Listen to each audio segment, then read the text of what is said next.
Fabrizio Romano shares official Alexander Isak update amid Liverpool interest. And Newcastle owner talks. Liverpool secured a dramatic victory over Newcastle United on Monday night. But the bigger story continues to be the future of Alexander Isak. With the summer transfer window entering its final stretch, Liverpool are pressing hard to sign the Swedish forward. The deadline for Premier League clubs falls at 7 p.m. next Monday, and time is quickly running out.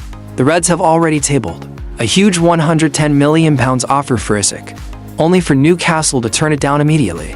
The striker has since accused the Magpies of failing to keep promises made to him, while the club responded with an official statement denying that any such assurances had ever been given. On the pitch, Liverpool edged out Newcastle 3-2 in a thrilling encounter. 16-year-old Rio Ngumoha proved the hero, firing home in the 100th minute after Newcastle, reduced to 10 men, had clawed their way back into the match. In the build-up to that game, Newcastle co-owner Jamie Rubin personally visited Isak at his home, attempting to bring him back into the fold. The Swede has refused to train or play for several weeks, and his stance has become a major issue for the club. Newcastle chairman Yasser Al-Rumayyan was also in attendance at St. James Park on Monday, but he left the negotiations with Rubin. He did, however, give full backing to Rubin's attempt to reintegrate the forward. Fabrizio Romano delivers key updates. Despite those efforts, Newcastle have failed to change the striker's mind. Transfer expert Fabrizio Romano reported on his YouTube channel that Isak remains firm in his desire to join Liverpool. Alexander Isak insists on his position, on his wish, on his vision. He wants Liverpool. Important people at Newcastle have tried to convince him, but his message, and that of his agent, is very clear. He wants Anfield. After weeks of holding this stance, even with only days left in the market, he's not moving from that position. Liverpool remain fully focused on him and haven't advanced on other striker options yet. Of course, they can't wait forever, but right now Isak is their main priority. Romano added that Liverpool see Isak as the ideal opportunity, a top-class striker with no competition from rival clubs. For the Reds, this could be the perfect opening to bring in a long-term star for the number 9 role. Newcastle's replacement dilemma. Biggest obstacle to a deal is Newcastle's lack of a replacement, having already sold Callum Wilson earlier this summer. The Magpies are short of attacking options and are reluctant to sanction Isak's exit unless they can recruit at least 2 new strikers. Jamie Rubin, alongside representatives from the Saudi Public Investment Fund, held a private meeting with Isak at his Northumberland residence, while Newcastle were losing to Liverpool. According to reports from Lee Ryder Chronicle, the directors urged Isak to reconsider and commit to the club's project, but the talks ended without success. Isak remains resolute. His future lies at Anfield. Liverpool's rejected £110 million bid from early August is still their only official offer, though Fabrizio Romano suggests the Reds are ready to try again if Newcastle soften their stance. The Magpies are actively working on potential signings, with names such as Hugo Ekitike, Benjamin Sesko, Jon Wissa, and Jorgen Strand Larsen all on their radar.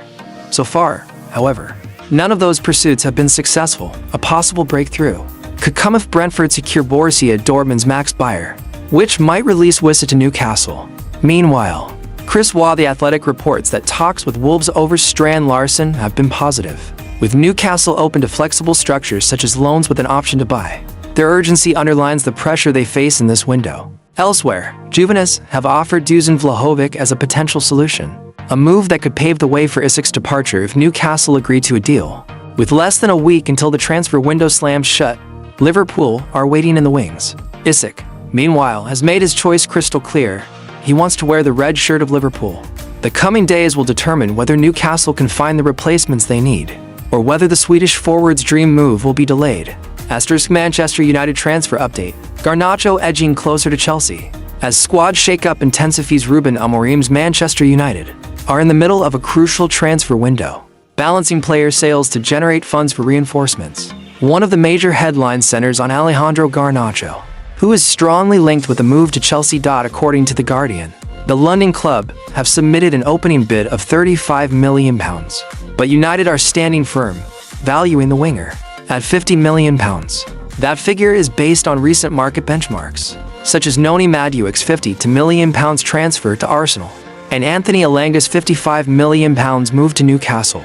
Garnacho has reportedly turned down an approach from the Saudi Pro League and is said to be set on joining Chelsea. Fabrizio Romano noted that the winger's camp made it clear weeks ago it's Chelsea or nothing. Tensions between Garnacho and Amorim have only sped up negotiations. Talks with Chelsea are now at an advanced stage, with the Blues willing to increase their offer to £40 million including add-ons.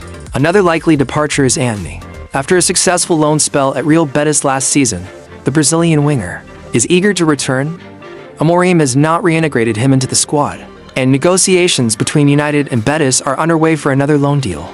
Romano reports that Betis are confident of finalizing the move before the deadline, marking another reduction in United's wide attacking options.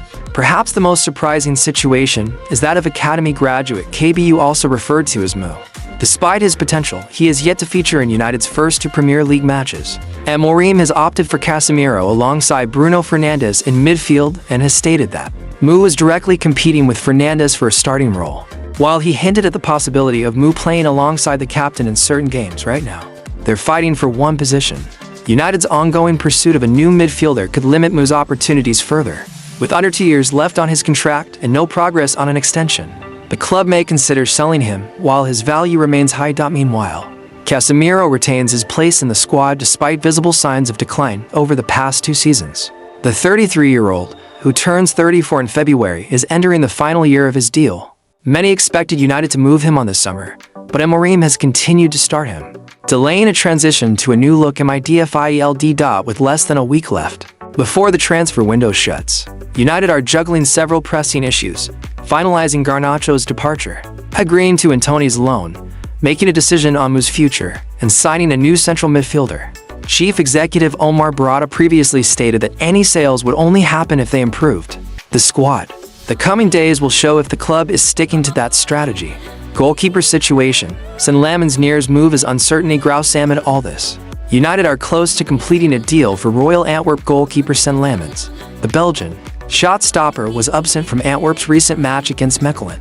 A clear indication a move is imminent. Reports suggest United will pay around £17 million for the 22-year-old, who will become the latest addition under Amorim. However, Lammens' arrival adds more uncertainty around United's current goalkeeping options. Andre Onana has endured a turbulent time since his arrival, and Amorim has recently chosen young keeper Ali India to start in the 1-1 draw at Fulham.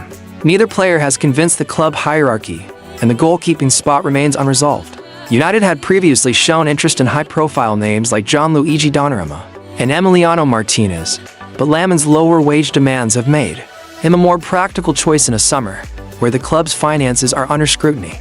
According to reports, the Belgian is set to earn significantly less than either Donnarumma or Martinez.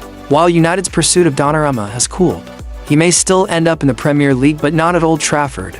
Multiple outlets suggest Manchester City are close to signing the PSG keeper, which would be a blow to United fans hoping for a marquee signing in that position.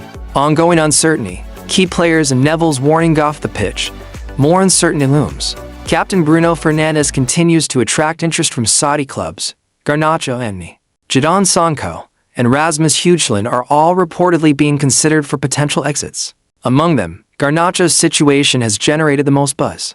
Football London reports that Chelsea are highly confident of sealing the deal, with negotiations at an advanced stage. Bayern Munich had also expressed interest earlier in the summer, but the Argentine is said to have his heart set on Stamford Bridge. Former United captain Gary Neville has voiced concern over United's lack of midfield clarity.